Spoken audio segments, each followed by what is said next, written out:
Regarde-moi un instant, juste un instant, parce que ce que je vais te dire, je ne peux plus le garder pour moi. Ce n'est pas un discours préparé, ni un message comme les autres. C'est une vérité urgente qui brûle dans mon cœur et qui doit atteindre le tien. Tu crois peut-être que tu tombes par hasard sur ces mots, mais rien n'est hasard. Ce moment est une rencontre, une convocation divine, et je dois te parler sans détour. Tu vis avec un vide que personne ne connaît. Tu caches tes blessures derrière ton silence. Tu souris parfois, mais ton sourire tremble. Et je le sais, je suis là maintenant pour te dire ce que tu n'as plus osé entendre. Tu comptes, tu es vu, et Dieu n'a jamais cessé de poser son regard sur toi. Je sais ce que tu ressens, même si tu ne l'avoues à personne. Je sais que tu te reproches sans cesse tes échecs, ces projets qui n'ont pas abouti, ces décisions qui t'ont laissé avec un goût amer. Tu te répètes que tu as gâché ta chance, que tu as tout raté, et cette voix intérieure ne te laisse jamais en paix. Tu portes en toi une culpabilité qui t'écrase, comme si chaque erreur devait être payée 1000 fois. Et pourtant, personne autour de toi ne voit vraiment ce poids. On te croit fort, on te croit debout, mais à l'intérieur tu chancelles. Tu avances, mais ton pas est lourd, comme si tu traînais des chaînes invisibles. Chaque soir, tu t'allonges en te demandant quand tout cela s'arrêtera. Et chaque matin, tu te réveilles avec le même fardeau sur ton cœur. Et tu as fini par croire que c'est ta destinée, que tu es condamné à vivre dans ce cercle d'échecs et de regrets. Mais écoute-moi bien, tu n'es pas condamné. Cette douleur que tu caches n'est pas ton identité. Tu crois peut-être que tu t'es perdu pour toujours, mais laisse-moi te rappeler quelque chose que tu as oublié. Cette personne que tu étais, celle qui rêvait grand, celle qui riait sans se cacher, celle qui regardait la vie avec espoir, elle n'est pas morte, elle vit encore en toi. Elle attend seulement que tu lui redonnes le droit d'exister. Tu te souviens de ces jours où tu parlais avec Dieu comme à un ami, où tu sentais sa présence dans les moindres détails de ta vie. Tu te souviens de cette force qui t'habitait, de cette lumière dans ton regard, de cette paix qui t'accompagnait même dans l'épreuve. Rien de tout cela n'a pas disparu. Tu l'as seulement enfoui sous le poids de tes regrets et de ta tristesse. Ce n'est pas une illusion, ce n'est pas un rêve passé, c'est ton identité, ton vrai toi. Le monde, la douleur et les échecs ont essayé de l'étouffer. Mais cette flamme brûle encore. Elle attend que tu oses croire qu'il est encore temps de renaître. Tu penses peut-être que Dieu s'est éloigné de toi, que ton silence l'a fait partir, que tes erreurs l'ont fait tourner le dos. Mais tu te trompes. Dieu n'a jamais quitté ta vie, pas une seule seconde. Si tu sens aujourd'hui un vide, c'est parce que tu as pris tes distances. Mais la lumière du royaume, elle, est restée là, immuable, fidèle, patiente. Elle n'est pas comme les hommes qui s'en vont quand tu tombes. Elle n'est pas comme ceux qui t'ont tourné le dos quand tu avais besoin d'eux. La lumière du royaume reste. Elle te regarde avec un amour qui ne se mesure pas, un amour qui ne s'éteint jamais. Tu as peut-être cessé de l'appeler, mais la lumière du royaume n'a jamais cessé de te chercher. Tu as peut-être cessé de croire, mais la lumière du royaume n'a jamais cessé de croire en toi. Écoute cette vérité, ton éloignement n'a pas effacé sa grâce, ton silence n'a pas étouffé sa voix. Dieu t'aime d'un amour éternel, et cet amour est là, maintenant, en train de t'entourer à travers ses paroles. Tu ne t'en rends peut-être pas compte, mais tu es devenu ton propre juge, ton propre bourreau. Tu te parles avec une dureté que tu n'oserais jamais utiliser envers ton pire ennemi. Chaque jour, tu te rappelles ce que tu as raté. Chaque nuit, tu rejoues les scènes où tu crois avoir échoué. Mais combien de temps encore vas-tu continuer à te flageller? Crois-moi, ce n'est pas Dieu qui te condamne, c'est toi. La lumière du royaume t'offre son pardon, mais toi, tu refuses de te le donner à toi-même. Tu penses que tu ne le mérites pas, alors tu portes ta faute comme une chaîne. Mais le Christ est mort justement pour briser cette chaîne. Tu dois apprendre à te pardonner. Pardonne-toi tes erreurs, pardonne-toi tes échecs, pardonne-toi de ne pas être parfait. Personne ne l'est et personne ne te demande de l'être. Pardonne-toi et libère ton cœur, parce que tu ne pourras jamais avancer tant que tu continueras à vivre sous ce poids. Le pardon de Dieu est déjà acquis, il attend seulement que tu t'accordes ce même pardon. Tu as gardé trop de choses en toi, tu as serré les dents, tu as fait semblant d'être fort, tu as joué ton rôle pour ne pas inquiéter les autres. Mais au fond, tu sais que ce masque t'étouffe. Il est temps de laisser sortir ce que tu retiens depuis trop longtemps. Pleure si tu dois pleurer, crie si tu dois crier. Mets des mots sur cette douleur qui t'a rongé en silence. Tu n'as pas à avoir honte, ce n'est pas un signe de faiblesse, c'est un signe de guérison. Et surtout, comprends bien ceci, tu n'as pas été créé pour porter ce poids tout seul. Dieu t'a donné des épaules, mais il ne t'a jamais demandé de porter la croix de ta vie sans son aide. Laisse tomber ce fardeau, accepte que d'autres t'aident, permets à ceux qui t'aiment d'être là pour toi, et plus encore, reviens à Dieu. Reviens vers celui qui est ton refuge, ton abri dans la tempête, ton ami fidèle quand tout le monde disparaît. Tu n'es pas seul, tu ne l'as jamais été et tu ne le seras jamais. Écoute-moi bien, ce que tu vis aujourd'hui n'est pas la fin. Ce n'est pas ton dernier chapitre. C'est un passage, une vallée. Mais au bout de cette vallée, il y a une lumière qui t'attend. Tu ne resteras pas toujours là où tu es maintenant. Tu vas renaître. Tu vas retrouver le sourire que tu croyais perdu. Tu vas entendre à nouveau le son de ton propre rire. Et tu sentiras ton cœur battre avec une joie que tu pensais éteinte. Dieu n'a pas terminé avec toi. Au contraire, il veut écrire une nouvelle histoire dans ta vie. Il veut transformer tes larmes en force, tes blessures en témoignages, ton désert en source d'eau vive. Et ce message que tu entends n'est pas une coïncidence. C'est la preuve que Dieu veut te relever, que ce qu'il prépare pour toi dépasse ce que tu imagines. Bientôt, tu verras le ciel s'ouvrir au-dessus de toi, et tu comprendras pourquoi il fallait traverser cette nuit. La douleur n'a pas le dernier mot. C'est la vie, c'est l'amour de Dieu qui a le dernier mot. Et ce dernier mot, c'est renaissance. Alors maintenant, laisse ces mots t'envelopper comme un bras qui se tend vers toi. Tu n'es pas seul, tu ne l'as jamais été et tu ne le seras jamais. Dans ce moment précis, ressens-le, Dieu t'entoure. La lumière du royaume te serre contre elle. Elle couvre ton cœur blessé de son amour. Et même si nous ne nous connaissons pas, sache une chose, je suis avec toi, je prie pour toi, je veux ton bien. Vois ce message comme une étreinte invisible, comme un rappel que tu comptes, que tu es précieux, précieuse et que ta vie a encore un sens. Tes larmes d'aujourd'hui ne sont pas une fin, elles sont le commencement de ta guérison. Ne doute pas de ton avenir, ne doute pas de la puissance de Dieu. Tu es aimé, tu es attendu, tu es destiné à briller encore. Alors relève la tête et crois-le, le meilleur est devant toi. Si ces paroles ont touché ton cœur, si tu as senti tes larmes couler ou un poids se lever en toi, sache que ce n'était pas une simple émotion. C'était Dieu en train d'ouvrir ton cœur, de préparer ton âme à recevoir sa vérité. Parce que les larmes lavent, elles purifient, elles préparent un terrain nouveau. Et maintenant que ton cœur est ouvert, il est temps d'aller plus loin. Il est temps d'écouter l'enseignement que le Seigneur a pour toi. Un enseignement profond qui va t'aider non seulement à te relever, mais à marcher avec assurance, à grandir dans la lumière du royaume et à vivre une transformation durable. Ce que tu as ressenti n'était que le commencement. Ce qui vient maintenant, c'est la révélation. La Bible dit dans le psaume 34, « L'Éternel est près de ceux qui ont le cœur brisé, et il sauve ceux qui ont l'esprit abattu. » Tu viens de le vivre, ce verset est pour toi. Car si tu as senti ton cœur s'ouvrir, si tu as ressenti une paix nouvelle malgré tes larmes, c'est la preuve que Dieu est tout près de toi en ce moment. Et je veux t'annoncer quelque chose de grand. Ce que tu vis n'est pas une fin, mais un appel à revenir vers Dieu, à comprendre son amour et à marcher dans une vie renouvelée. Dans ce message, nous allons plonger ensemble dans la profondeur de la parole. Et tu vas découvrir comment Dieu agit, même dans ton silence. Comment il transforme ta douleur en force et comment tu peux aujourd'hui poser des actes concrets pour renaître dans la lumière du royaume.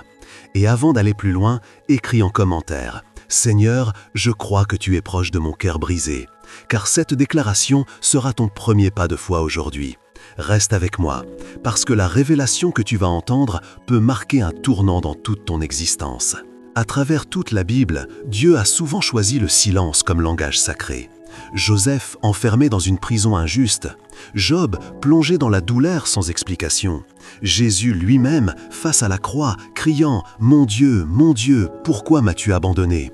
Ce silence n'était pas un oubli, mais un mystère. Dans Lamentations chapitre 3 verset 26, il est écrit « Il est bon d'attendre en silence le secours de l'Éternel ». Le silence de Dieu est parfois la plus grande preuve de confiance qu'il t'accorde. Il ne parle pas parce qu'il te forme, Il ne te répond pas tout de suite parce qu'il prépare en toi une profondeur que les mots ne suffisent pas à construire. Ce silence est un berceau, un feu, une école. Et si tu apprends à l'écouter avec foi, il deviendra pour toi un lieu de révélation divine. Le silence de Dieu n'est pas vide. Il est habité de secrets, chargé de sagesse, rempli d'enseignements que seule la foi peut entendre. Dans les lignes qui suivent, je vais te révéler 10 fondements spirituels que Dieu t'enseigne dans ces silences. Si tu les comprends, tu ne verras plus jamais ces silences comme un abandon, mais comme une formation. La première révélation que tu dois comprendre, c'est que le silence de Dieu teste la pureté de ta foi. Quand Dieu se tait, ce n'est pas parce qu'il t'a oublié, mais parce qu'il veut voir si ta foi repose sur sa voix ou sur sa présence. Tant que tu ressens, tu avances. Mais que fais-tu quand tu ne ressens plus rien? Ta foi tient-elle encore debout? Dans 1 Pierre chapitre 1 verset 7, il est écrit « Afin que l'épreuve de votre foi, plus précieuse que l'or périssable, qui pourtant est éprouvé par le feu, ait pour résultat la louange, la gloire et l'honneur lorsque Jésus-Christ apparaîtra. » Le silence de Dieu est une épreuve de feu. Il fait tomber les illusions. Il expose les fondations. Il révèle si tu crois en Dieu ou si tu crois seulement en ses bienfaits. C'est dans l'absence de réponse que ton cœur est mis à nu. Car celui qui aime Dieu uniquement quand Dieu parle n'aime pas vraiment Dieu. Mais celui qui continue de l'aimer dans l'obscurité, dans le désert, dans la solitude, celui-là possède une foi véritable. Abraham n'a pas entendu Dieu pendant des années, et pourtant il a continué à marcher.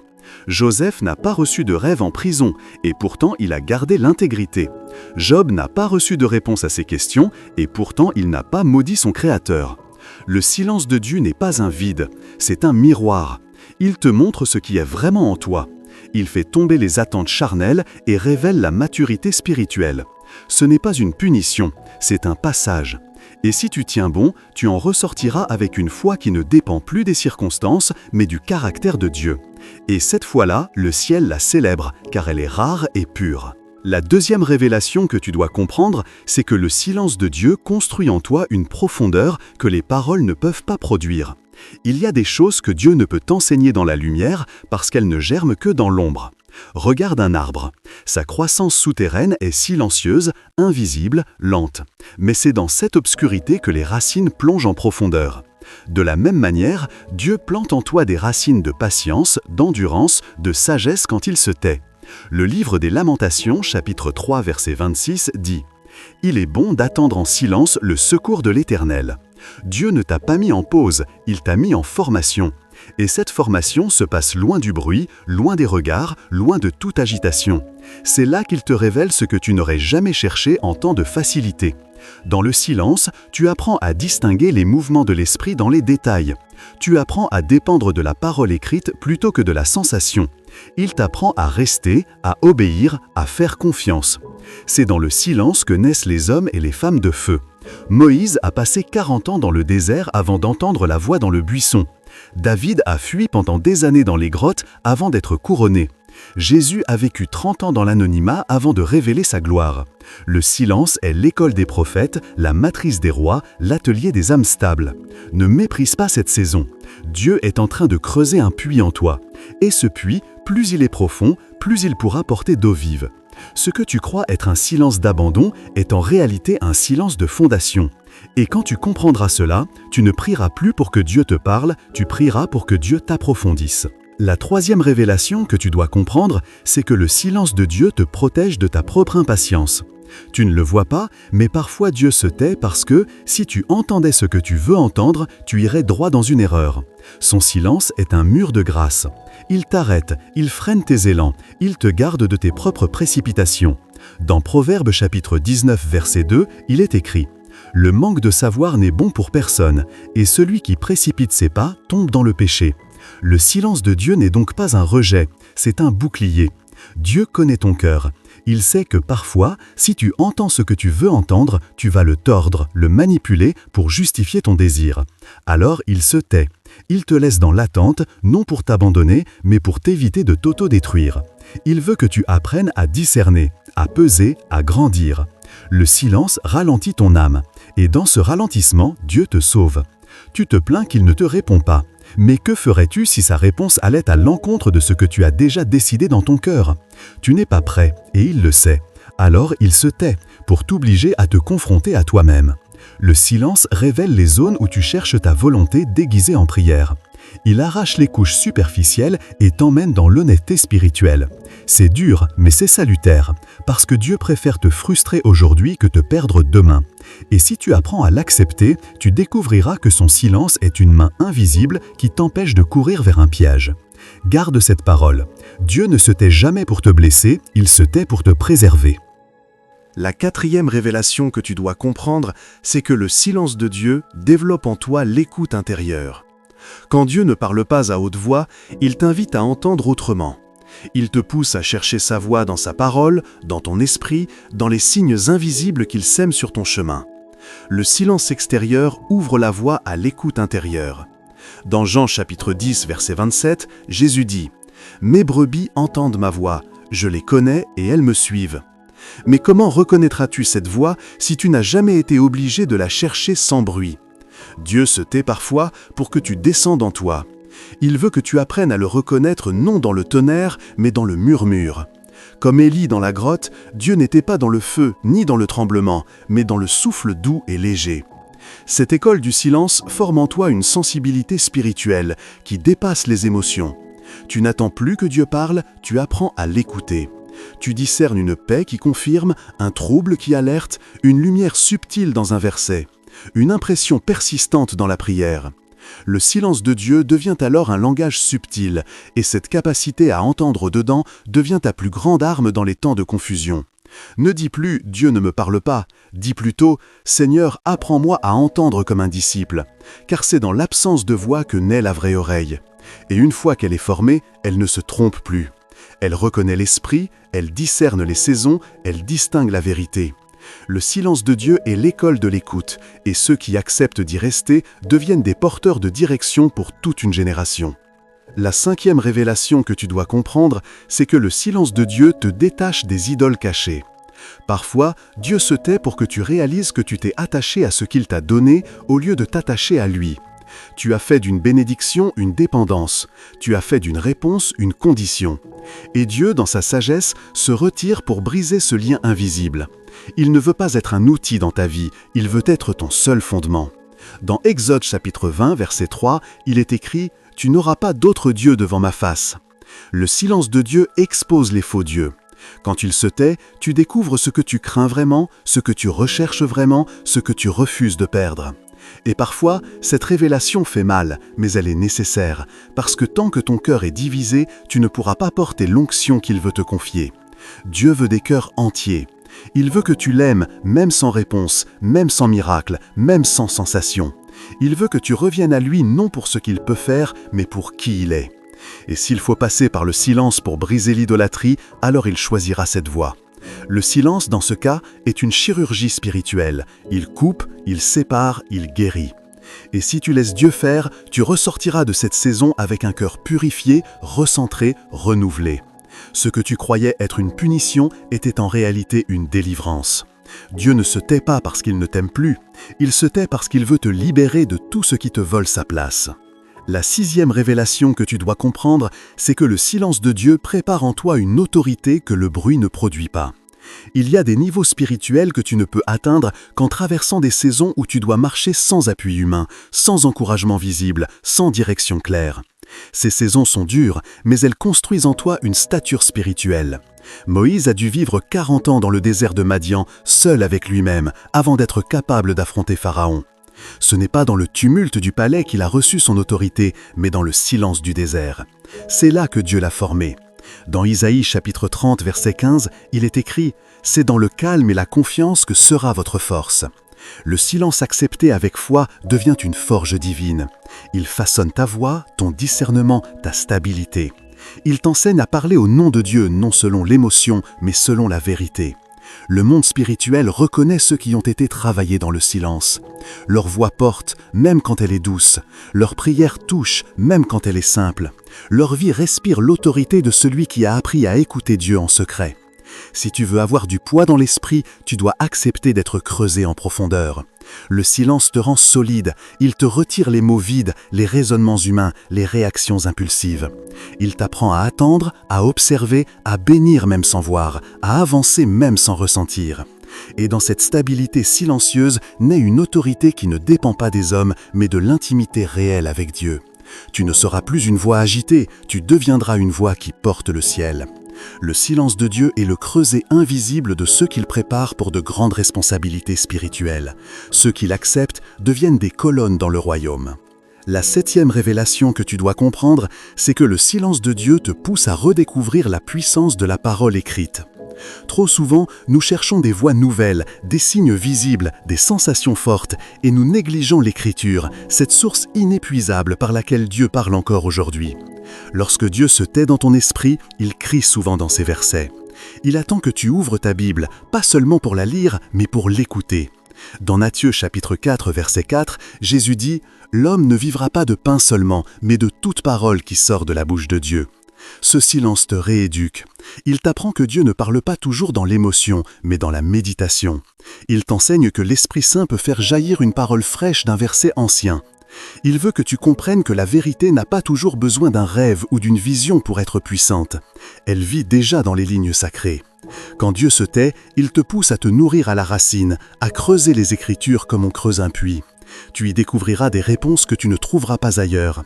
Tu y verras des reflets de ta propre vie. Tu y sentiras une paix qui dépasse les circonstances. Ce silence devient alors un appel à l'approfondissement biblique. Dieu veut que tu ne sois pas seulement un auditeur des messages, mais un chercheur de sa vérité. Il veut que sa parole devienne ta base, ton repère, ton épée. Car viendront des temps où tu n'auras ni voix ni confirmation extérieure, mais ce que tu auras retenu dans l'Écriture deviendra ta boussole. Le silence de Dieu te reconnecte à l'essentiel. Il t'oblige à revenir à ce qui est déjà écrit, à ce qui ne change pas, à ce qui te forme de l'intérieur. Si tu prends au sérieux cette invitation, tu ressortiras de ce silence enraciné, éclairé, affermi. La 9e révélation que tu dois comprendre, c'est que le silence de Dieu t'oblige à sonder ton cœur avec honnêteté. Quand Dieu ne répond pas, il t'oblige à te poser des questions que tu évitais jusqu'ici.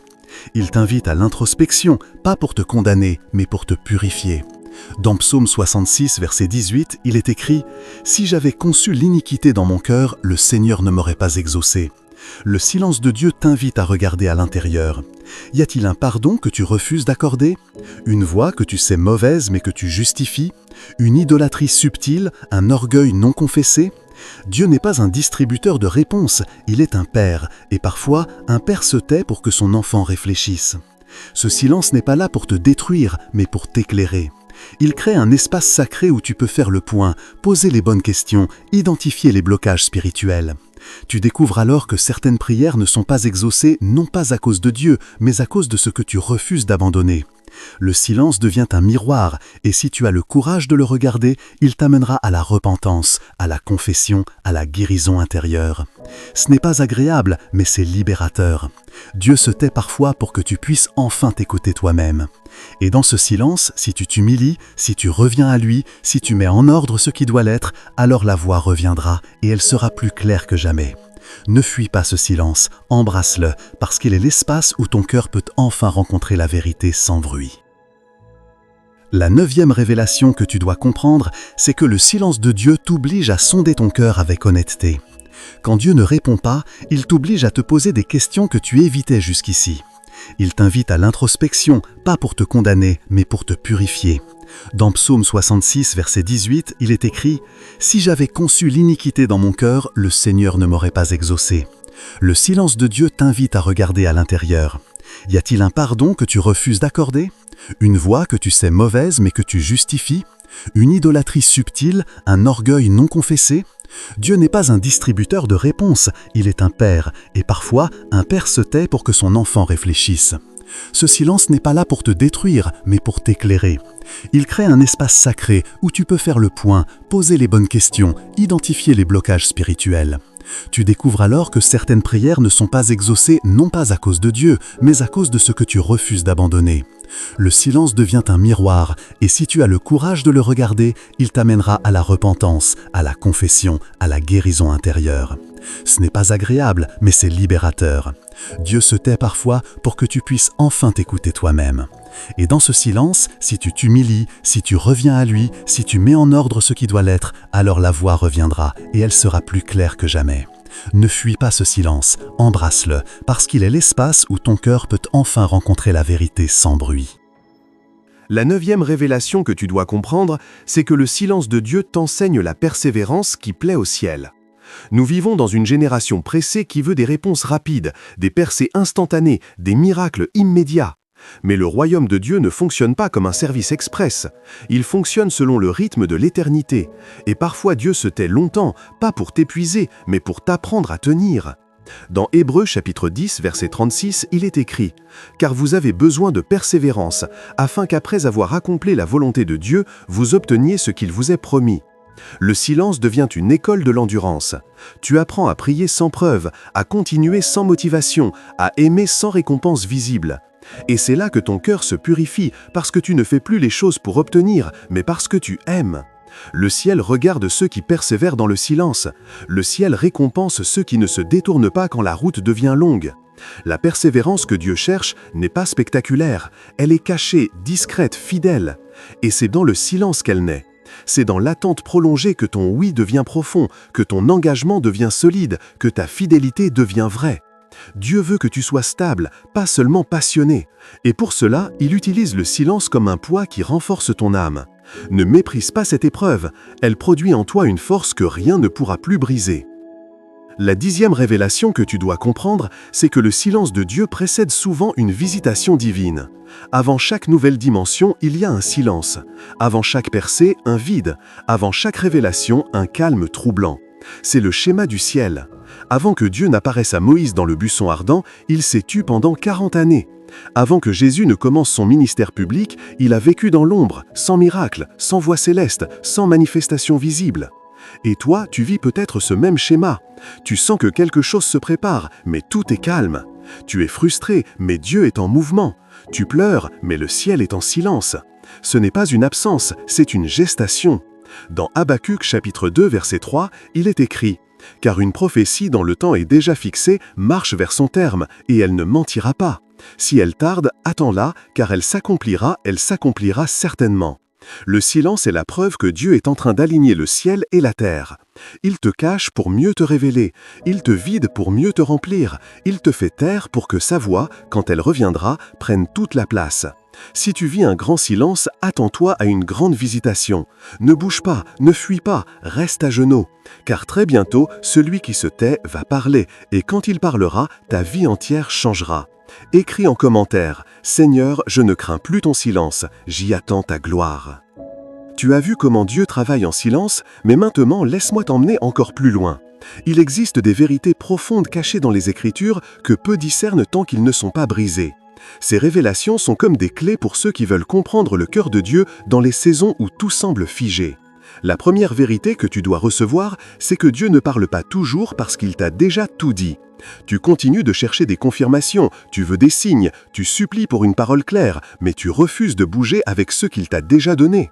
Le silence que tu entends est souvent la voix de Dieu qui dit « Je t'ai déjà parlé, maintenant obéis ». Tu veux qu'il répète, qu'il insiste, qu'il te rassure, mais il veut que tu marches par la foi, pas par la répétition. Dans Luc chapitre 16, verset 31, Abraham répond à l'homme riche en disant « S'ils n'écoutent pas Moïse et les prophètes, ils ne se laisseront pas persuader même si quelqu'un ressuscite d'entre les morts. » Cela veut dire que, si tu n'obéis pas à ce que Dieu t'a déjà dit, tu n'obéiras pas plus à une nouvelle révélation. Son silence est une mise à l'épreuve. Vas-tu rester dans l'attente passive ou vas-tu poser des actes avec ceux qu'il t'a déjà confiés? Parfois, Dieu se tait non parce qu'il t'abandonne, mais parce qu'il attend ta réponse. Et tant que tu refuses d'avancer dans l'instruction précédente, la suivante ne viendra pas. Il n'est pas un bavard spirituel, il parle pour transformer, pas pour divertir. Si tu prends au sérieux ce qu'il a déjà déposé dans ton cœur, tu verras que tout est là. Le silence devient alors une lumière qui révèle ta responsabilité. Tu n'as pas besoin d'en entendre plus, tu as besoin d'obéir, et dès que tu te mettras en mouvement, la voix de Dieu redeviendra claire, non pas pour te répéter les fondations, mais pour t'emmener plus loin. Le silence est un appel au courage, lève-toi, avance, et tu verras que ce que tu croyais être une absence était en fait un passage. La deuxième vérité que tu dois recevoir, c'est que Dieu utilise le silence pour briser la dépendance émotionnelle. Tu as appris à chercher Dieu quand tu le ressens, quand tu pleures, quand tu es bouleversé. Mais la maturité spirituelle commence quand tu continues de l'adorer, même quand ton cœur est sec. Le silence te détache des sensations pour te connecter à la vérité. Il t'apprend que Dieu est là, même quand tu ne le ressens pas. Dans Jean chapitre 4, verset 23, Jésus dit « Les vrais adorateurs adoreront le Père en esprit et en vérité ». Cela signifie que la vraie adoration n'est pas basée sur les émotions, mais sur la fidélité. Le silence te force à passer de l'émotion à la conviction. Il te montre que ton engagement envers Dieu ne doit pas dépendre de ce que tu ressens, mais de ce que tu crois. Tant que tu cherches des frissons ou des larmes pour valider sa présence, tu restes immature. Le silence devient une purification. Il vide ton cœur de ses attachements charnels. Il t'amène à une foi plus stable, plus solide, plus ancrée. Ce que tu ressens n'est pas toujours la réalité. Dieu est le même quand ton âme est froide. Il t'aime même quand tu ne le sens pas. Il agit même quand tu crois qu'il est loin. Et c'est dans cette école du silence que tu deviens un vrai disciple, un vrai soldat. Tu ne dépends plus de la pluie, tu creuses un puits. Tu ne dépends plus de l'ambiance, tu construis une intimité durable. Ce silence t'élève vers une foi qui tient même dans le désert. Et cette foi-là, Dieu la chérit, parce qu'elle repose non sur des impressions, mais sur l'alliance. La troisième vérité que tu dois recevoir, c'est que Dieu te conduit vers une confiance sans preuve. C'est facile de faire confiance quand tout fonctionne, quand les prières sont exaucées, quand les portes s'ouvrent. Mais que fais-tu quand rien ne se passe? Quand chaque jour semble identique, quand le ciel reste fermé? C'est là que la vraie confiance se mesure. Le silence de Dieu est une invitation à croire sans voir. Dans Hébreux chapitre 11, verset 1, il est écrit « Or, la foi est une ferme assurance des choses qu'on espère, une démonstration de celles qu'on ne voit pas. » La foi n'est pas un sentiment, c'est une position. Ce que Dieu veut forger en toi dans le silence, c'est une confiance radicale. Une confiance qui dit « Même si je ne vois rien, je sais que Dieu est fidèle. Même si je ne ressens rien, je sais qu'il est là. » Cette posture spirituelle est rare, mais elle est précieuse. Elle transforme ton regard. Tu ne vis plus dans l'attente d'un signe, tu vis dans la certitude d'une présence. Tu ne questionnes plus l'amour de Dieu à chaque silence, tu l'adores parce que tu connais son cœur. Ce silence est un chemin, pas un piège. Il est une école, pas une punition. Et ceux qui acceptent d'y marcher deviennent stables. Ils ne changent pas de position à chaque saison. Ils sont constants, ancrés, paisibles. Dieu veut t'amener là. Il veut que tu sois ferme, pas fragile, que tu sois fidèle, pas instable. Le silence, s'il est bien compris, produit une foi inébranlable.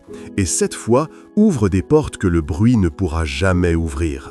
La quatrième vérité que tu dois recevoir, c'est que Dieu prépare ta maturité en silence pour ne pas exposer ton immaturité en public. Tu pries pour l'élévation, pour l'appel, pour l'impact. Mais Dieu connaît les recoins de ton âme. Il sait ce que ton cœur ne supporte pas encore. Alors il te cache, il se tait, non pour te punir, mais pour te protéger. Dans Proverbes chapitre 19, verset 2, il est écrit « Le manque de savoir n'est bon pour personne, et celui qui précipite ses pas tombe dans le péché. » Dieu ne veut pas t'envoyer trop tôt. Il ne veut pas que tu tombes sous le poids d'une visibilité que ton caractère ne supporte pas encore. Il veut t'éprouver dans le secret pour que tu sois solide dans la lumière. Le silence devient un cocon. Il t'émone, il t'enseigne, il te creuse. Il révèle les zones fragiles, les intentions tordues, les motivations cachées. Et dans ce processus, il t'élève de l'intérieur. Tu veux être visible, mais lui veut que tu sois vrai. Tu veux servir, mais lui veut que tu sois stable. Le silence te sauve d'un échec prématuré. Il retarde le moment de la manifestation pour que le fruit soit mûr. Ne méprise pas ce temps, accepte-le comme une preuve d'amour. Dieu ne veut pas te voir briller un jour puis disparaître. Il veut te voir durer, influencer, marquer, porter du fruit qui demeure, et pour cela, il se tait, il t'attend, il te forme. La cinquième vérité que tu dois recevoir, c'est que Dieu se tait parfois pour que tu redécouvres le silence comme lieu de rencontre. Tu parles, tu chantes, tu pries, tu demandes, mais as-tu appris à te taire devant Dieu? As-tu déjà cherché sa présence non pour obtenir, mais juste pour rester là? Le silence de Dieu est parfois un appel à ton propre silence. Il veut que tu t'assoies, que tu te calmes, que tu laisses tomber les mots. Dans Psaume 46, verset 11, il est écrit « Arrêtez et sachez que je suis Dieu ». Ce n'est pas une suggestion, c'est un ordre. Arrête-toi, respire, écoute. Dieu veut t'enseigner une intimité sans bruit. Il veut que tu apprennes à rester sans parler, à ressentir sans courir, à écouter sans t'agiter. Ce silence devient alors un lieu saint. Il devient une chambre secrète, un jardin d'intérieur, un moment suspendu. Et dans cet espace, Dieu dépose des choses profondes. Tu reçois des impressions, des directions, une paix inexpliquée. Ce que tu cherchais par le bruit, tu le reçois dans le repos. Le silence de Dieu est un appel à la contemplation. Il veut t'arracher au rythme du monde pour te reconnecter à son cœur. C'est dans le silence que les grandes décisions se prennent, que les fardeaux tombent, que l'âme s'apaise. Et si tu réponds à cet appel, tu verras que Dieu n'est jamais aussi proche que lorsqu'il ne dit rien. La sixième vérité que tu dois recevoir, c'est que le silence de Dieu prépare une obéissance plus profonde. Tant que Dieu parle à chaque détour, tu peux obéir par réaction. Mais quand il se tait, tu apprends à obéir par choix. Le silence révèle si ton obéissance dépend de ses rappels ou de ta soumission. Dans Matthieu chapitre 7, verset 24, Jésus dit « Quiconque entend ces paroles que je dis et les met en pratique sera semblable à un homme prudent qui a bâti sa maison sur le roc. » Mettre en pratique sans nouvelle instruction, c'est faire confiance à ce qui a déjà été dit. C'est rester fidèle à la dernière parole reçue, même quand le ciel semble muet. Dieu veut que ton obéissance devienne un style de vie, pas une réponse émotionnelle. Le silence développe cette posture. Il t'entraîne à marcher droit sans être constamment poussé. Il t'apprend à faire le bien sans encouragement, à persévérer sans nouvelles promesses. Ce silence est une école de constance.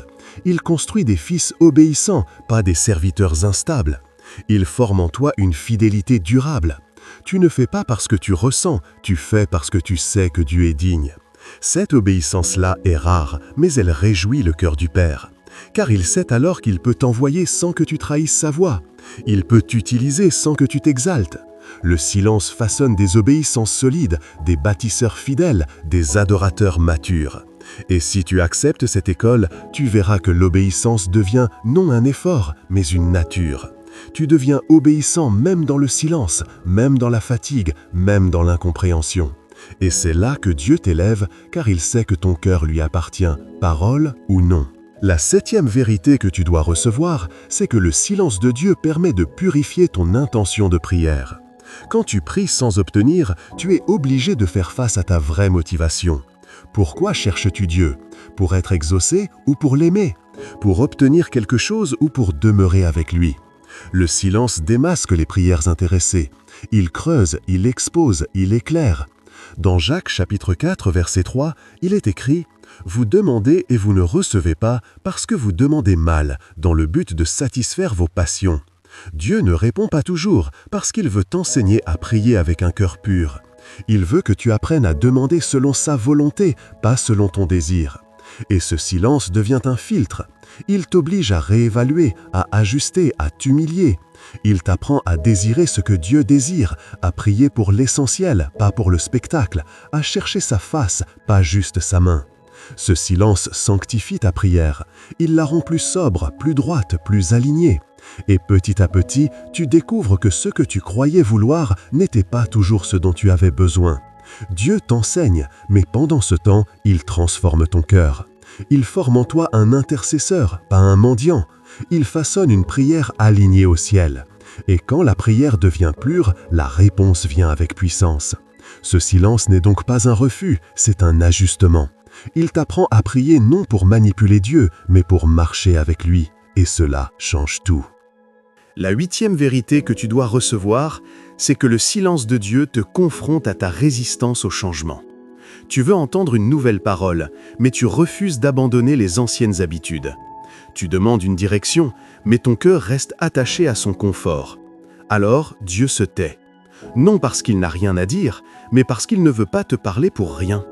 Dans Ézéchiel chapitre 14, verset 4, il est écrit « Je leur répondrai moi-même selon la multitude de leurs idoles.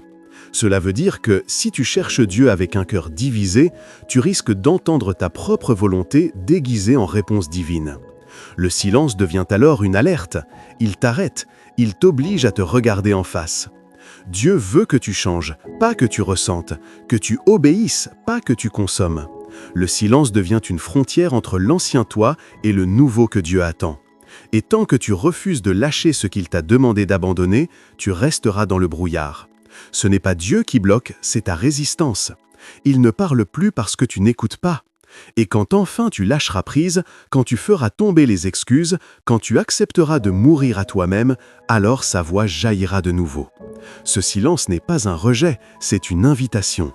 Dieu attend que tu bouges, que tu changes, que tu t'alignes. Il ne parle pas pour t'occuper, il parle pour te transformer. Et tant que tu refuses d'être transformé, il attend dans le silence. La 9e vérité que tu dois recevoir, c'est que le silence de Dieu est une réponse à ta saturation. Tu as trop entendu, trop cherché, trop écouté, mais sans jamais digérer. Tu as multiplié les messages, les prophéties, les vidéos, mais ton cœur reste vide. Dieu se tait parce qu'il sait que tu n'as pas encore honoré ce qu'il t'a déjà confié. Dans Hébreux chapitre 5, verset 11, il est dit « Nous avons beaucoup à dire là-dessus et des choses difficiles à expliquer parce que vous êtes devenus lents à comprendre. Tu veux plus, mais tu n'as pas valorisé ce que tu as déjà reçu. » Le silence devient alors une coupure salutaire. Dieu arrête le flot pour t'inviter à la méditation. Il veut que tu t'arrêtes, que tu relises, que tu creuses, que tu assimiles. Le silence n'est pas une punition, c'est un appel à la maturité. Il te dit « Tu as assez entendu, maintenant vis-le ». Il te retire le bruit pour que tu retrouves la substance. Il coupe le flux pour que tu redécouvres l'essentiel. Si tu prends au sérieux cette pause, tu verras que Dieu t'ouvre à une profondeur que les mots seuls n'accaignent pas. Mais si tu cours encore vers la prochaine parole sans appliquer la précédente, tu resteras vide, instable, dispersé. Dieu veut que tu digères, pas que tu consommes. Il veut que tu transformes, pas que tu collectionnes. Le silence devient alors un acte d'amour. Il te protège de la saturation. Il te rend sobre, il te ramène à l'écoute véritable. La 10e vérité que tu dois recevoir, c'est que le silence de Dieu est souvent le prélude d'une visitation. Avant chaque tournant divin, il y a une accalmie. Avant chaque manifestation, un calme pesant. Tu pries, tu cries, tu attends, mais tout semble figé. Tu te crois oublié, mais le ciel se prépare. Dans Malachie, chapitre 3, verset 1, il est écrit « Voici, j'enverrai mon messager, il préparera le chemin devant moi. Et soudain entrera dans son temple le Seigneur. » Ce soudain est précédé d'un silence. Dieu ne te prévient pas toujours, il agit quand tu t'y attends le moins. Et plus le silence est long, plus l'intervention est puissante. Il te vide pour mieux te remplir. Il te fait taire pour que sa voix ait toute la place. Il te cache pour te révéler. Ce silence est une enceinte divine, une salle d'attente céleste. Et si tu y restes fidèle, tu verras la gloire. Ce n'est pas la fin, c'est l'annonce d'un commencement. Tu as entendu la profondeur du silence de Dieu. Tu sais maintenant que ce silence travaille, révèle, transforme. Mais à quoi cela sert si tu ne fais rien avec cette révélation? Ce que Dieu t'a montré doit maintenant devenir une décision. Voici les actes spirituels que tu dois poser pour passer de la compréhension à la transformation. Le premier acte que tu dois poser pour traverser le silence de Dieu avec foi, c'est d'attendre à rester fidèle à ton lieu secret, même quand tu n'y ressens rien. Il est facile de prier quand la présence de Dieu est tangible, quand les larmes coulent, quand les paroles jaillissent toutes seules. Mais la fidélité se mesure dans la sécheresse. Ce que tu construis dans ton intimité avec Dieu ne doit pas dépendre de l'émotion du moment, mais de la conviction de ton alliance. Jésus dit dans Matthieu chapitre 6, verset 6, « Mais toi, quand tu pries, entre dans ta chambre, ferme ta porte et prie ton Père qui est là dans le lieu secret. Et ton Père qui voit dans le secret te le rendra. » Le Père est là, même quand tu ne le sens pas. Le Père voit, même quand toi tu ne vois rien. Et c'est là que ton engagement est purifié. C'est là que ton feu intérieur devient véritable. Tu dois poser cet acte, continuer de chercher Dieu jour après jour, même si ton âme reste silencieuse. Parce que dans cette constance, Dieu construit en toi un autel stable. Tu deviens un homme, une femme de prière, non à cause de ce que tu ressens, mais à cause de ce que tu crois. Et ce genre de foi ébranle les cieux. Ne laisse pas l'absence de sensation voler ton rendez-vous avec Dieu. Tu n'as pas besoin de tout ressentir pour que tout soit réel. Ce qui est invisible est souvent ce qui dure. Reste fidèle à ton lieu secret, car ce que Dieu prépare là, personne ne pourra te l'arracher. La fidélité dans le silence ouvre des portes que les cris dans le bruit n'atteignaient jamais. Le deuxième acte que tu dois poser pour sortir transformé du silence de Dieu, c'est de sanctifier tes pensées dans l'attente. Le silence extérieur crée du bruit intérieur. Ton esprit se met à inventer des scénarios, à nourrir des doutes, à imaginer des jugements divins qui n'existent pas. Tu crois que Dieu t'en veut, qu'il est fatigué de toi, qu'il a tourné la tête, et ces pensées deviennent des prisons. C'est pourquoi tu dois veiller à la pureté de ton raisonnement. Dans Romains chapitre 12, verset 2, Paul écrit « Soyez transformés par le renouvellement de l'intelligence, afin que vous discerniez quelle est la volonté de Dieu. » Si tu ne renouvelles pas ton intelligence, le silence devient un terrain fertile pour le mensonge. Tu dois refuser les pensées de rejet, les idées de condamnation, les voix accusatrices qui parlent à la place de Dieu. Comment? En méditant la parole, en proclamant ce que Dieu a dit, même quand il ne dit rien de nouveau, en gardant ton esprit aligné à la vérité, pas à ton humeur. Ce n'est pas parce que tu te sens abandonné que tu l'es, ni parce que tu ne comprends pas que Dieu ne travaille pas. Tu dois choisir chaque jour de te positionner. Je refuse d'accuser Dieu, je refuse de croire aux mensonges, je choisis de garder confiance même sans réponse. Ce travail intérieur est essentiel. Tu ne peux pas contrôler le silence de Dieu, mais tu peux gouverner tes pensées. Et celui qui règne sur ses pensées dans le silence deviendra un pilier dans la tempête. Dieu ne veut pas seulement que tu survives à ce silence, il veut que tu en ressortes plus fort, plus lucide, plus ancré. Et cela commence par une pensée sanctifiée. Le troisième acte que tu dois poser pour traverser cette saison, c'est d'honorer Dieu même quand tu n'as rien à offrir que ton silence. Trop souvent, nous pensons que l'adoration se manifeste uniquement par les chants, les paroles, les élans visibles. Mais parfois, la plus grande offrande que tu puisses faire à Dieu, c'est ton silence respectueux. Dans Habacuc chapitre 2 verset 20, il est écrit « L'Éternel est dans son saint temple, que toute la terre fasse silence devant lui ». Il y a un silence sacré, un silence d'adoration, un silence de soumission.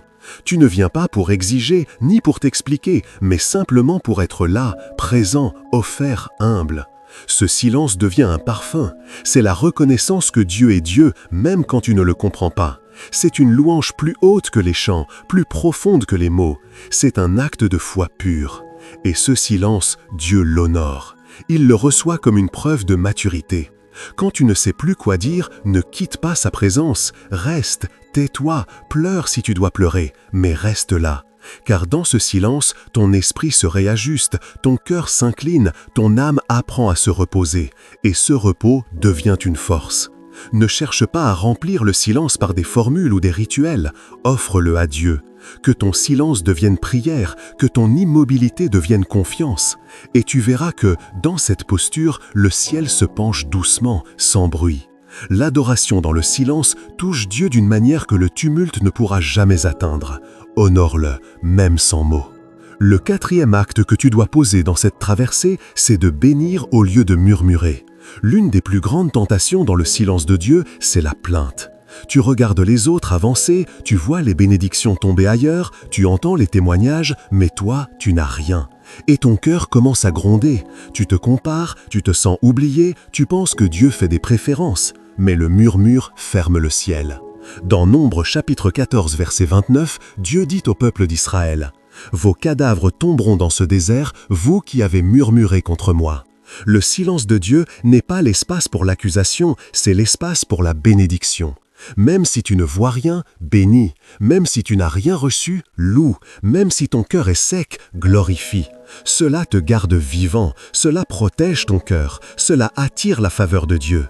Car le ciel se souvient de ceux qui bénissent dans le désert. Job a tout perdu, mais il a dit « L'Éternel a donné, l'Éternel a repris, que le nom de l'Éternel soit béni. » Et le ciel s'est levé pour lui. Choisis cette voie. Quand la bouche se ferme pour murmurer, ouvre-la pour louer. Quand l'ennemi t'invite à l'amertume, réponds par la reconnaissance. Tu ne bénis pas Dieu parce que tout va bien, tu bénis Dieu parce qu'il est digne. Et cette attitude change tout. Elle fait du silence un lieu d'adoration, du désert un lieu de visitation. Bénis-le, même maintenant, même sans rien. Le cinquième acte que tu dois poser, c'est de t'ouvrir à la communauté dans ton silence.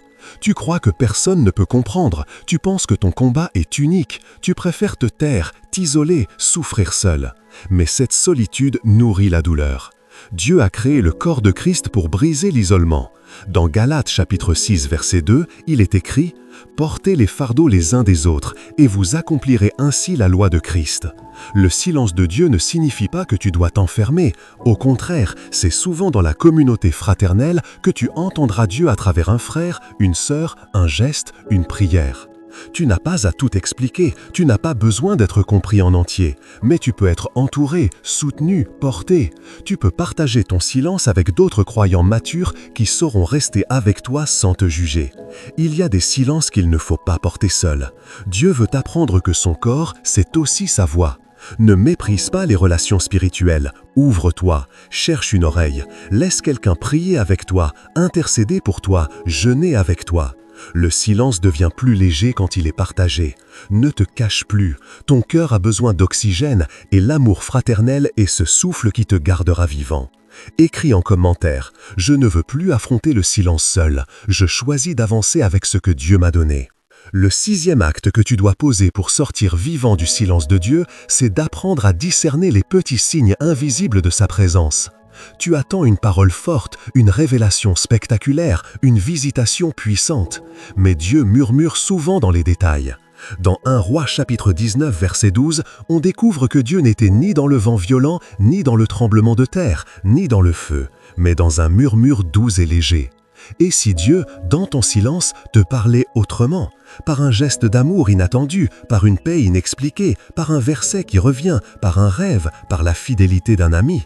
Tu veux entendre Dieu avec des éclairs, mais il est là dans la brise, il est là dans la constance, il est là dans la simplicité. Ouvre les yeux, sois attentif, retiens ton agitation. Le ciel ne crie pas toujours, mais il parle toujours. Et si tu ne t'entraînes pas à discerner le subtil, tu passeras à côté de l'essentiel. Dieu veut te rendre sensible, réceptif, formé. Il veut que tu deviennes un adorateur capable de reconnaître sa voix dans le calme, dans l'ordinaire, dans le rien apparent. Ce 6e acte est un appel à l'humilité. Accepte que Dieu ne parle pas selon ton agenda. Il se révèle selon sa pédagogie. Et plus tu apprends à l'écouter dans le presque rien, plus tu le découvriras dans tout. Le silence devient alors une école et toi un élève attentif. Il ne s'agit pas de forcer Dieu à parler comme tu veux, mais de t'éduquer à entendre comme il parle. Et cette capacité te rendra inébranlable même dans les tempêtes à venir, car tu sauras que Dieu est là, même sans bruit. Le 7e acte que tu dois poser, c'est de reconsidérer tes motivations profondes devant Dieu. Le silence te confronte à toi-même. Pourquoi pries-tu? Pourquoi demandes-tu ce que tu demandes? Est-ce pour la gloire de Dieu ou pour ton confort personnel? Jacques, chapitre 4, verset 3 dit « Vous demandez et vous ne recevez pas, parce que vous demandez mal, dans le but de satisfaire vos passions. » Le silence de Dieu est parfois une purification, une invitation à revoir le pourquoi de ta foi. Tu veux que Dieu parle, mais es-tu prêt à l'écouter s'il te dit ce que tu ne veux pas entendre? Tu veux une réponse, mais es-tu prêt à obéir, même si cette réponse te brise? Ce moment de silence devient alors un miroir. Il révèle ton impatience, ton égoïsme, ton attachement à des bénédictions plus qu'à Dieu lui-même. Et c'est là que tu dois faire un choix. Chercher Dieu pour ce qu'il est, pas pour ce qu'il donne. Ton amour est-il conditionnel? Ton adoration dépend-elle de sa voix ou de sa personne? Le silence te demande d'aimer sans retour immédiat, de persévérer sans assurance visible, de te tenir devant Dieu vulnérable, sincère, dépouillé. Et cette posture change tout. Car quand tes motivations sont purifiées, tes prières s'alignent. Et quand tes prières s'alignent, le ciel se rouvre. Pose-toi cette question aujourd'hui. Qu'est-ce que le silence de Dieu révèle dans mes désirs? Et que suis-je prêt à abandonner pour retrouver sa présence? Le 8e acte que tu dois poser, c'est de transformer ta douleur en offrande. Tu souffres, tu te sens incompris, le silence t'épuise. Mais cette souffrance, ne la gaspille pas, offre-la. Ne la garde pas pour pleurer seul, ne la maudis pas, transforme-la. Paul dit dans Romains chapitre 12 verset 1, dit « Offrez vos corps comme un sacrifice vivant, saint, agréable à Dieu, ce sera de votre part un culte raisonnable. » Ce n'est pas seulement ton chant que Dieu veut, c'est ta souffrance sanctifiée. Quand tu viens devant Dieu, dis-lui « Seigneur, je ne comprends rien, mais j'offre ma douleur. Que cette souffrance devienne louange, que cette attente devienne adoration, que cette cicatrice devienne témoignage. Et tu verras que ton feu intérieur changera. Ce qui devait te briser va t'élever. Ce qui devait te tuer va t'enseigner. Dieu n'a jamais promis une route sans larmes, mais il a promis de transformer les larmes en source. Psaume 84, verset 6. Lorsqu'ils traversent la vallée de Baca, ils en font une source. La vallée de Baca, c'est la vallée des larmes. Mais ceux qui la traversent avec Dieu la transforment en bénédiction. Ne cache plus ta douleur, ne la laisse pas devenir amertume. Offre-la, confie-la, consacre-la, et Dieu la sanctifiera. Le 9e acte que tu dois poser, c'est de proclamer la fidélité de Dieu. Même au milieu du flou, tu ne vois rien, tu ne ressens rien, tu ne comprends rien, mais tu peux déclarer que Dieu est fidèle. Cette déclaration n'est pas une illusion, c'est un ancrage. David dit dans Psaume 89, verset 2, « Je chanterai toujours les bontés de l'Éternel. Ma bouche fera connaître ta fidélité d'âge en âge. » Ce n'est pas quand tout va bien qu'on découvre la fidélité de Dieu, c'est quand tout semble s'effondrer et qu'on continue de chanter. La proclamation est un acte prophétique. Tu choisis de parler la vérité même quand les circonstances la contredisent. Tu choisis de dire « Mon Dieu ne m'a pas abandonné. Il est fidèle, il est bon, il est là. » Et ce choix brise l'atmosphère du doute. Ce choix ouvre une porte. Ce choix prépare ton cœur à recevoir. N'attends pas que la réalité change pour proclamer la fidélité de Dieu. C'est ta proclamation qui changera ta réalité. Plus tu déclares, plus ton âme s'aligne. Plus tu confesses sa fidélité, plus tu t'en souviens. Et dans ce souvenir, tu retrouves la force de continuer. Dieu n'a jamais laissé tomber et il ne commencera pas maintenant. Rappelle-toi ces miracles passés. Proclame-les, chante-les, même à voix basse, même dans les larmes. Et tu verras que cette fidélité proclamée deviendra une vérité manifestée. Le 8e acte que tu dois poser, c'est de transformer ta douleur en offrande. Tu souffres, tu te sens incompris, le silence t'épuise. Mais cette souffrance, ne la gaspille pas, offre-la. Ne la garde pas pour pleurer seul, ne la maudis pas, transforme-la. Paul dit dans Romains chapitre 12, verset 1, « Offrez vos corps comme un sacrifice vivant, saint, agréable à Dieu, ce sera de votre part un culte raisonnable. » Ce n'est pas seulement ton chant que Dieu veut, c'est ta souffrance sanctifiée. Quand tu viens devant Dieu, dis-lui « Seigneur, je ne comprends rien, mais j'offre ma douleur. » Que cette souffrance devienne louange, que cette attente devienne adoration, que cette cicatrice devienne témoignage. Et tu verras que ton feu intérieur changera. Ce qui devait te briser va t'élever. Ce qui devait te tuer va t'enseigner. Dieu n'a jamais promis une route sans larmes, mais il a promis de transformer les larmes en source. Psaume 84, verset 6. Lorsqu'ils traversent la vallée de Baca, ils en font une source.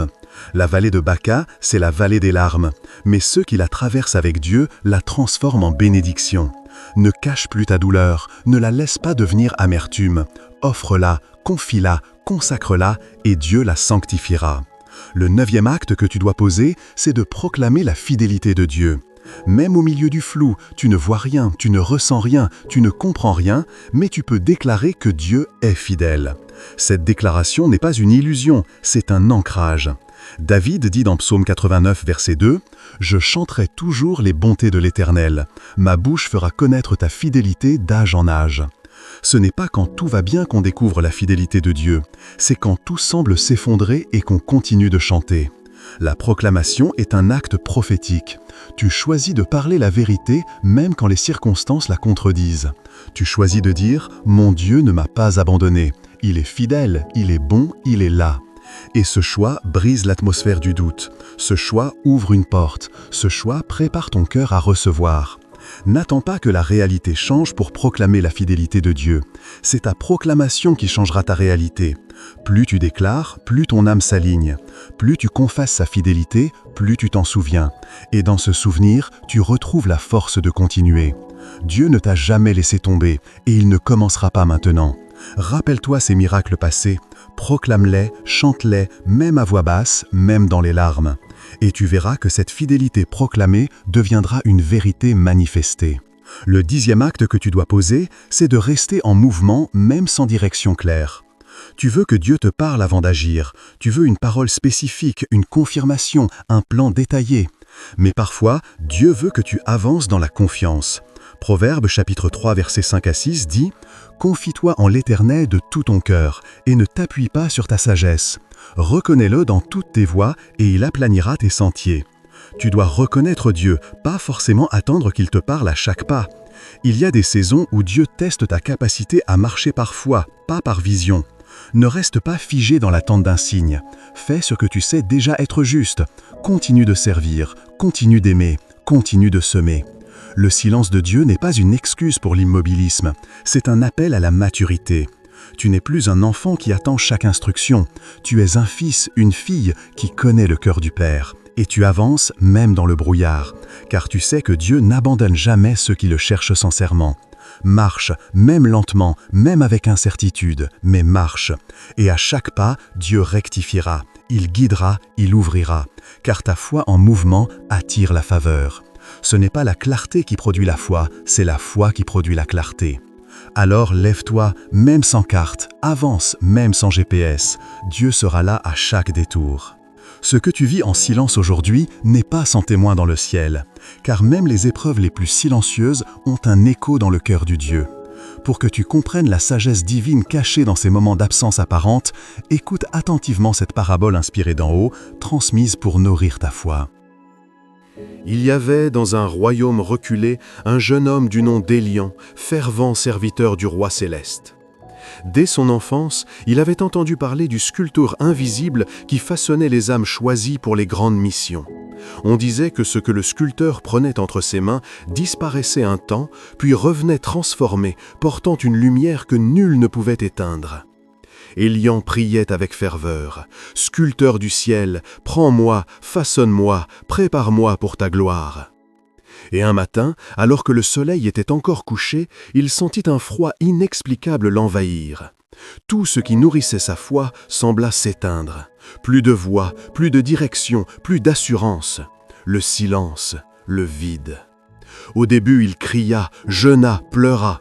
Il pensait qu'il avait fauté, qu'il était rejeté. Mais le silence se prolongea. Les autres le regardaient comme un abandonné. Même les anciens ne comprenaient pas ce qui lui arrivait. Mais lui, au fond, continuait à espérer. « Tu m'as pris entre tes mains, n'est-ce pas, sculpteur ?» Dans la solitude de ce désert, Élian sentit des coups invisibles frapper son âme. Un à un, le sculpteur cassait ses ambitions cachées, ses jugements secrets, son besoin de reconnaissance. Il mettait à nu ses faiblesses, ses blessures, ses masques. Et chaque nuit, alors qu'Élian s'endormait en larmes, une lumière imperceptible grandissait en lui. Il ne la voyait pas encore, mais le ciel, lui, voyait déjà la forme de l'œuvre. Au bout de plusieurs saisons, alors que tout le monde l'avait oublié, le roi céleste descendit dans le sanctuaire secret d'Élian. Il posa sa main sur son cœur et dit « Tu as tenu sans bruit, tu as persévéré sans signe, tu as aimé sans retour. Maintenant, tu es prêt. » Quand Élian sortit de son désert, rien n'avait changé autour de lui, mais tout avait changé en lui. Sa parole était remplie d'une autorité douce, son regard perçait les cœurs, sa paix résistait à toute tempête. Et tous ceux qui l'avaient vu disparaître commencèrent à venir vers lui pour comprendre. Que t'est-il arrivé ? Il souriait simplement. J'ai été entre les mains du sculpteur. Il ne parle pas toujours, mais il agit toujours. La parabole des lions révèle une vérité redoutable. Ce que Dieu façonne dans le silence a plus de valeur que ce qu'il bénit publiquement. Car c'est dans l'ombre que naissent les âmes capables de porter la lumière du royaume. Le silence de Dieu n'est donc pas un abandon, mais un atelier, un feu invisible où l'ego est brisé, où les illusions tombent, où la foi devient solide comme le roc. Comme Élian, tu ne verras peut-être pas tout de suite ce que Dieu construit. Mais si tu restes fidèle, si tu acceptes de te laisser sculpter, même sans comprendre, tu découvriras un jour que tu étais entre ses mains et non dans l'oubli. Car Dieu ne laisse jamais inachevé ce qu'il commence en silence. Et maintenant, écris en commentaire « Je choisis de rester entre les mains du sculpteur, même quand je ne comprends pas ». Tu es peut-être encore en train d'attendre. Tu pleures peut-être en silence chaque nuit, te demandant si Dieu t'a oublié, si ton Christ s'est perdu quelque part entre la terre et le ciel. Mais laisse-moi te dire ceci avec toute la force de l'esprit.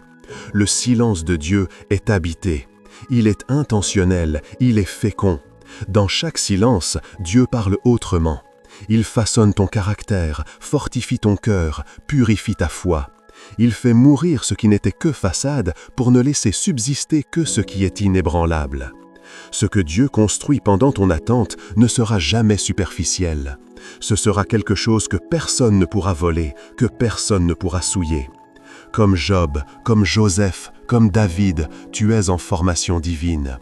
Et ceux qui acceptent d'être formés dans l'ombre seront élevés dans la lumière du royaume au moment exact prévu par le Père. Ne cours plus après des preuves, ne supplie plus pour un bruit. Marche avec foi, même dans le silence. C'est là que la vraie foi respire.